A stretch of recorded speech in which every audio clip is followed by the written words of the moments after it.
Welcome back, guys. So much to cover today. I got all the new housing data from the Florida Association of Realtors. You know, we're going to deep dive into that. This is kind of our day-to-day. It's interesting what is starting to come out in the numbers. This is the second month in a row for single-family homes in Florida across the state to see price declines. That hasn't happened yet. Haven't seen it go 2 months in a row at this point. So that's an interesting development. In and around Sarasota County, we seem to be having issues like we saw with Charlotte County last year, where we're getting month or year over year double-digit price declines. If you guys saw my condo video, you know that that's what happened in the condo market in Sarasota in May of 25. Looks like it's also what happened in the single-family home segment. And generally, Sarasota's held up very well, but even their single-family homes are down. Closed sales are way down. And surprisingly, Charlotte County's sales have slightly ticked up. Now, overall, sales in May nationwide were up. And I think I had mentioned to you guys, I felt that here too. We had a strong April and strong May. So far, June's not looking so spectacular, but we'll see where we go. If you guys don't know where I am, I'm in Beach Walk down in Minnesota Key today. Been doing a lot of work in here, bringing a lot of friends of the channel in and out of here, closing on some things in here. So figured I would take a tour. You know, I'm going to show you a model as well. You know, unfortunately, another thing I'm hearing is friends of the channel telling me that they are talking to builders that I sent them to or said, hey, look at these places. And I was unavailable. They popped in without me. And the builders are like, oh, you don't need a realtor. The reps, of course. You don't need a realtor. And I've had builder reps say that to me directly. Like, I don't even know why you're here. Like, oh, okay. Well, we're going to do inspections. What do you need to do inspections for? The county does 58 inspections. We're all certified. There's permits. Well, yeah. Okay, whatever. Listen, new build or not, guys, you're going to find things wrong. You know, some are better than others. You know, we find Devasta here to be pretty good. But there's always going to be something wrong. So I think if a sales rep asks you, hey, why are you getting an inspection? You don't need an inspection. You know, make sure you get that inspection. But I've seen other things where they're very eager to get you to close. They told these friends of the channel, hey, we can close in 7 days. Yeah, you probably could. That would be great. When do we have time to address any issues or any inspections? Oh, well, that's what a warranty's for. You don't want to do that, guys. You don't want to be chasing down warrantyable items. Get everything out of the way before you purchase the house. And there's going to be stuff that gets missed. That's just the way it is. But the less, the better. So, you know, I always stress important of inspections, how important inspections are, but don't let anyone tell you otherwise, because that is sometimes the play. They'll try to rush you to close and then try to fix things later, but you're not going to be dealing with the sales rep. You're going to then be dealing with the warranty department. And, oh, I hit a tree. And that's a much slower process. So if you can try to get everything fixed prior to closing, always do your inspections if you're entitled to them. That's my opinion. And like I mentioned, guys, we're going to be doing a deep dive into all of the most recent single-family home stats across the state of Florida. Again, all from the Florida Realtors here. But just before we do, we're going to take a run through that model I mentioned. This is going to be a Mystique here in Beach Walk, just under 1,900 square feet, either 2 to 4 bedrooms on their configurations or 2 to 3 baths with a 2-car garage starting at $527,990. Let's check it out. Okay, here we go, guys. Going to try to get through this one very quickly. This Mystique at Beach Walk is configured in a 3 beds, 3 baths with a den. So you can see the den right there when we enter. We'll get back to it. When you come in the home, you have 2 options for in-law suites right away. The first one is here on the left, which we'll get to. You also have your laundry and your garage on this side of the hallway as well. And this is becoming more and more popular in these new construction builds when you get in the entryway to have a dedicated area for friends or family or live-in in-laws to basically occupy and maintain their privacy. This one's very nice because it has its own bathroom and shower within the room. I'm sorry, I felt like I spun there. I spun there a little too much, guys. But as you can see, own dedicated bath right in the room. And they either go that route or the other one we'll show you. I did get you super quick into the garage. Very nice standard 2-car garage. This is the other side of the entryway, as you can see, where you could use this as an in-law suite as well. This is more of a guest suite, though. It has a dedicated bathroom of its own, really, at this point. It's just external from this bedroom. So the main living area would also use this bathroom, but it offers kind of the same privacy that you would get across the hall. I like when they do configurations like this. This is a very split floor plan, so the primary is going to be way in the back of the house. This is your den slash office setup with the double doors. If you went with the fourth bedroom, I got to assume this configuration would be, it would be in there somewhere. So entering the kitchen here, you're going to notice that gas cooktop. Beach Walk is an all gas community. They also do not have a CDD, which is rare pretty much across Southwest Florida these days, but it's got a nice spacious living area. The kitchen island isn't super huge, but I mean, they got 3 chairs there and it'll get the job done. This is your microwave and oven. It's not a double oven.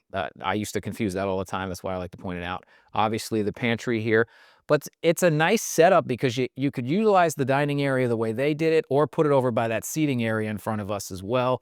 So I think it's really cool either way. We'll get you back in here to get one more shot of this. But for now, I want to step into the primary, which is just massive. This room is huge. Huge, Florida. Oh, God. RIP, Billy Facillo. Huge, Florida. So is the bathroom. Very nice space. Double vanity. Stand-up shower here with the seat in it as well. You do have a seating area, as you can see, but it's not built in. Looks like they got some tape on the glass there. Somebody might have chipped up the glass. But all-tile shower. Looks very good. Yeah, personally, I prefer when the seating area is built in, but I mean, I guess it gives you options as well. This is your privacy commode and of course, walk-in closet here as well. Now, it's not as crazy as some of the other closets you'll see in Beach Walk, which like if you go in the Stellar, that thing is nuts. It's like a whole nother room. So we'll give you one more shot of the primary so you can see out the windows here. Then we're going to spin really quickly back into the living area. I want to highlight the exterior rear of the home as well. So nice covered seating area. You have plenty of space for a table out here. As you can see, you can most likely do an outdoor kitchen or some other configurations. And then of course your spa and pool. They've got a nice water feature on this and a great lake view. So you guys let me know in the comments below what you think of this place.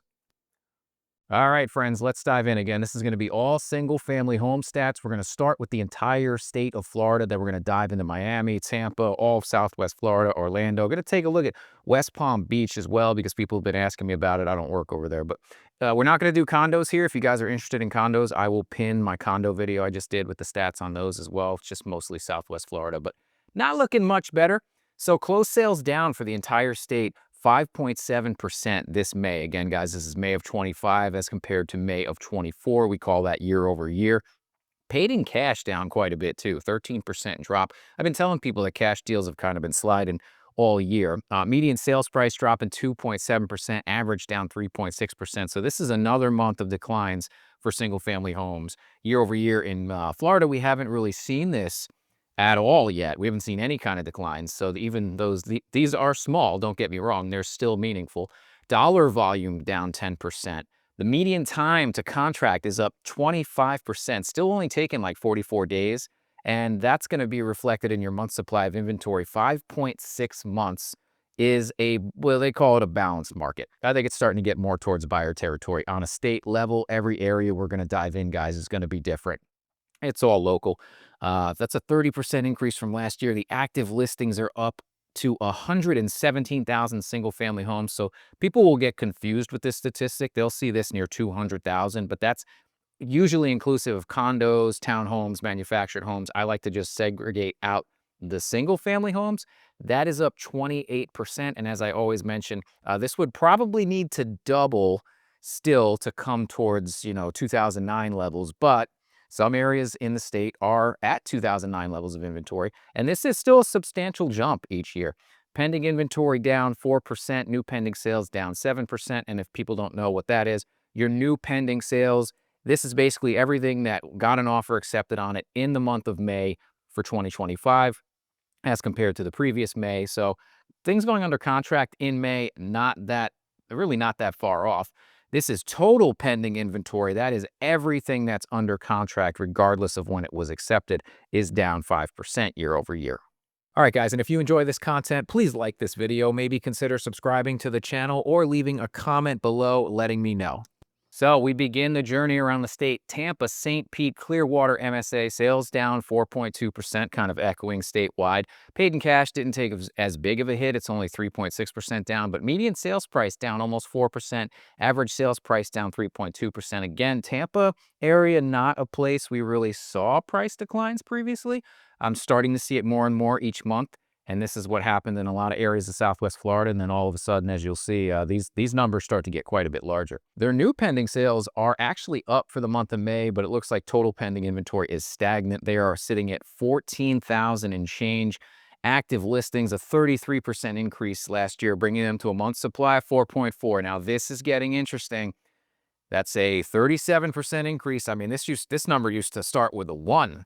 Now we're at a 4. So, one more year of this. Is Tampa going to stabilize or potentially be on the decline? It's interesting to see. This is still a seller's market. This is still a heavy seller's market at 4.4 months. Anything really under 5, they consider seller's market territory, but we're still getting price declines. Now we're heading a little further south to Sarasota County. I will do Manatee. Hang in there, guys. Sarasota's single-family sales, down 7.3%. Paid in cash back 20% compared to last year. Median sales price getting absolutely clobbered at 12.3%. Average sales price getting equally clobbered at 12.4%. And why these numbers are important to take note of, guys, is because Sarasota has 6.6 months of inventory. Now, you just saw that Tampa had 4.4. But look at how quickly this changed. They only had 5 last year. And at one point, 2 years ago, at some points last year, they only had 4 months of inventory in Sarasota County. And look what happens when you cross this 5-month barrier. Now you start seeing double-digit price declines instead of just single numbers. Escalating very quickly in Sarasota County. New listings up 27.9%. Bringing it to 4,144 listings on the market. Their pending sales actually up for May. Pending inventory remaining stable, but we're still seeing very, very large price declines here. Manatee County, just to the north of Sarasota County. This is your Bradenton area, some of your Lakewood Ranch areas. Not as bad. Sales only down 1.9%. Paid in cash down 3%. They're getting hit with the median sale price dropping 8.9% and average almost 10% as well. They have a little bit of a stronger market there. The month supply of inventory is currently 5.2, up from 4.1, a 26% increase. So not quite as high as Sarasota, not quite as low as Tampa. So it kind of looks like as you go up the coast here, things are changing. They're heading up. They're heading north. But you still have 3,212 listings on the market currently. Pending inventory slightly down year over year, but new pending sales up. So interesting dynamics here. Let's switch it up, go to the other coast really quickly. Miami-Dade County. Sales down 14.4%. Paid in cash almost down 25%. Woof! If you guys saw my condo video, you know the numbers in Miami are crazy there too for condos and townhomes. But their median sales price holding up 3.8%, average barely down 3.6%, but I don't usually see this go down. So this usually goes up by quite a bit. But if you're in the Miami-Dade area, expect to pay on average about $1,150,000 for a home right now. Yeah, it's nothing to scoff at. New pending sales year over year falling 13%. So they had a really weak May for active listings getting sold compared to last May. Pending inventory on the whole is actually down quite a bit, 16.7%. They have 6 months of inventory, a massive increase from last year over in the Miami-Dade area. I would expect to see bigger price declines when this number pops up. Their active listings are up 44% as well here. So we'll have to watch this market because this looks to me, just from the month's supply of inventory and their pending inventory dropping, pending sales dropping, and closed sales being down, they're going to have a couple of weak sales months coming up. And if people keep their listings on the market and they don't delist like they're doing across Southwest Florida, this month's supply is going to balloon. And then we're going to get some serious action down there. Back to the West Coast, Charlotte County, Florida, usually our punching bag here, unfortunately. Closed sales up 1.7%, one of the rare cases that sales are actually increasing year over year in any of these counties, even statewide. However, even with sales up, median sale price getting absolutely destroyed, almost down 15%, average sales price almost down 14%. That's just year over year, guys. That is 1 year difference. That is a massive drop. That is absolutely crazy just for 1 year. Their inventory, month supply of inventory, almost 9 months. Super buyer's market. Buyers are on the show.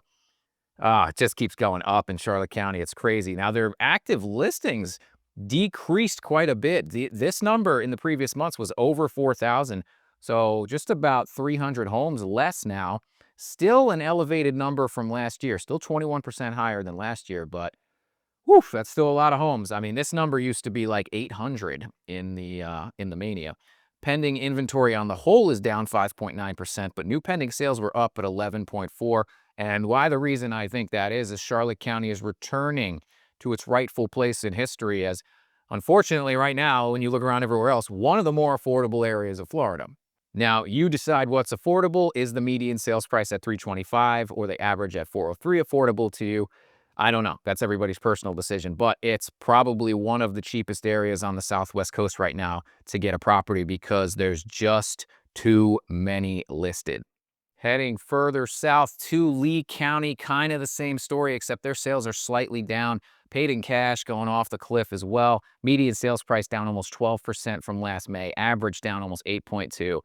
Lee County and Charlotte County are kind of cousins in not just proximity, but getting absolutely brutalized by this current housing market for the past several years. It's just the way it is, guys. Pending sales slightly up in Lee. Pending inventory on the whole, though, down. They are not outpacing Charlotte County with they have 8.4 months supply of inventory. Charlotte County only had 8.9, so still a 37% increase from last year where it was 6.1, and I thought that was pretty crazy because they had 7,000 homes listed, but now they have 9,300. And you know what, guys? That's sadly an improvement because this number was over 10,000 not too long ago. Now, before we get to the Naples MSA, we're going to take a pit stop in the Orlando Kissimmee Sanford MSA. What's going on in the middle of the state? Sales also down, though ever so slightly. This place has been holding up really well. Paid in cash is down here, but the median sales price is barely moving. Average sales price is slightly up. What's their pending sales look like? I mean, 1.3% is not really a big deal. Their total pending inventory down 0.7%. So just looking at these numbers and the fact that they have month supply of inventory at 4.5, which is a seller's market, guys. It is up, 40% from the previous year. Listings are up 35% from the previous year, but this is not to the point where we start seeing price declines. It's got to be really over 5, closer to 6. All right, the Naples MSA, Collier County on a whole. Now, obviously, Naples is going to be different from this, guys. I take the whole county, but Collier down 15% on their sales, looking like Miami over there being down almost 25% on their paid in cash. Woo! Median sales price down 19.2. I think that's the biggest number we've seen. Average sales price down 9.7%. So price is falling in Collier, but this could change month to month. This is just, again, guys, from May of 25 as compared to May of 24. And they are kind of like Miami because I got to take you 1.450. 1,450,000 to get a house over there on average. So that drop from the median is very interesting. That is a big drop in median sales price. And since paid in cash is down, I've got to assume mortgage rates are going to have something to do with this because, you can only spend what you can carry a month, and that changes from 950 to 767 when mortgage rates get escalated. What are their pending sales looking like? Pending sales strong, up 10%. Impressive. One of the higher pending inventory up 8%. So one of the highest we've seen. One of the biggest shifts in the median sales price, but one of the highest pending inventories we've seen. 10.1 months of inventory. Oh my God. I didn't look down, guys. I haven't seen that yet. Oh my Lord. Woo, 40% increase. I have not seen 10.1 months of inventory outside of the condo market. Good. Wow. 25% increase in listings, 3,550. Yeah, and this is what happens when buyers pull back dramatically. Your month supply of inventory goes up. I mean, I would call this a super buyer's market, but every neighborhood's different. And when your closed sales fall 15% year over year, you're going to have an increase in the month supply as long as your listings continue to rise, which they are down there. Woof! That is crazy. 10.1 months of inventory on single-family homes in Collier County. Have not seen that again outside of the condo market. All right, guys, here's the bonus round because you asked me about Palm Beach County all the time. And guess what? I know nothing about it other than what's on this chart. So looks like their closed sales down 7.3%, paid in cash falling as well. Kind of a rounding error decrease in the median sales price. Average sales price up 9.7%. What is their month supply of inventory looking like? Getting towards a balanced market. They consider 6 the balanced market. 5.8. Last year was 4.4. 31% increase. Listings are up 25%, 6391. So if this trend continues, I think you probably still have another season, another year to go before these numbers really start going negative, in my opinion. I mean, they're barely moving, and it is expensive here as well, almost 1.4 million on average. I just don't see anything in these numbers, even though the pending sales are slightly down and pending inventory slightly down, to indicate that prices are going to be on the decline here in the short term. We'll see. We'll see. I would say here we got to see what next season brings. All right, guys, hope you enjoyed this video, all the tours, all the numbers here today. If you did, please consider hitting that like button, maybe subscribing to the channel or leaving a comment below. It helps me out immensely, and I'll see you next time.